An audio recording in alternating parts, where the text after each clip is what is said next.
চলমান কোটা আন্দোলনে সারা দেশে শান্তিপূর্ণ কোটা আন্দোলনরত শিক্ষার্থীদের উপর হামলার প্রতিবাদে বিক্ষোভ মিছিল কর্মসূচি পালন করবে খুলনা বিশ্ববিদ্যালয়। শিক্ষার্থীদের কর্মসূচির খবর জানাতে সরাসরি যুক্ত হচ্ছেন সহকর্মী রকিবুল ইসলাম মতি। কোটা পদ্ধতি সংস্কারের দাবিতে সারা দেশে অচল শিক্ষা কার্যক্রম।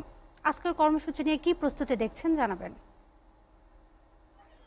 রোদেলা সারা দেশের মতো কিন্তু খুলনাতেও বিক্ষোভ মিছিল হচ্ছে এবং আমি যদি বলি আপনাকে যে আমি এখন আছি খুলনার নতুন রাস্তা মোড় এলাকায়। এখানে কিন্তু জাতীয় বিশ্ববিদ্যালয়ের আন্ডারে যে সমস্ত কলেজ রয়েছে সে সমস্ত কলেজের ছাত্রছাত্রীরা কিন্তু একত্রিত হচ্ছে। তারা যে বিক্ষোভ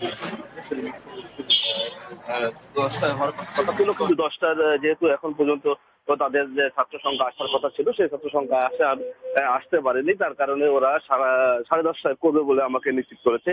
তারা বলছে যে তাদের যে যৌক্তিক দাবি আছে সেই যৌক্তিক দাবি নিয়ে তারা রাজপথে থাকতে চায় এবং রাজপথে থেকেই যে তাদের যে দাবি দেওয়া তারা সেই দাবি পূরণ করতে চায়।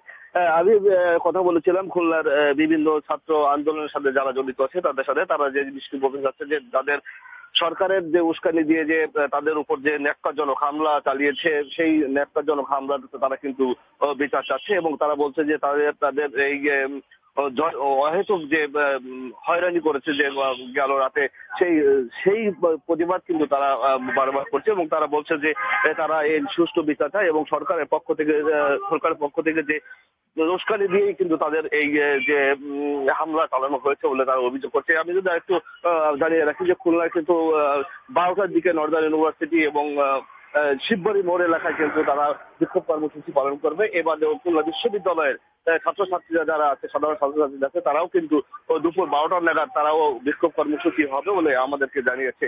এখন পর্যন্ত আমরা যে নতুন রাস্তা মোড় এলাকায় আছি এরা সমবেত হচ্ছে এবং এখানে কিন্তু এর আগেও বেশ বড়সড় আন্দোলন করেছিল।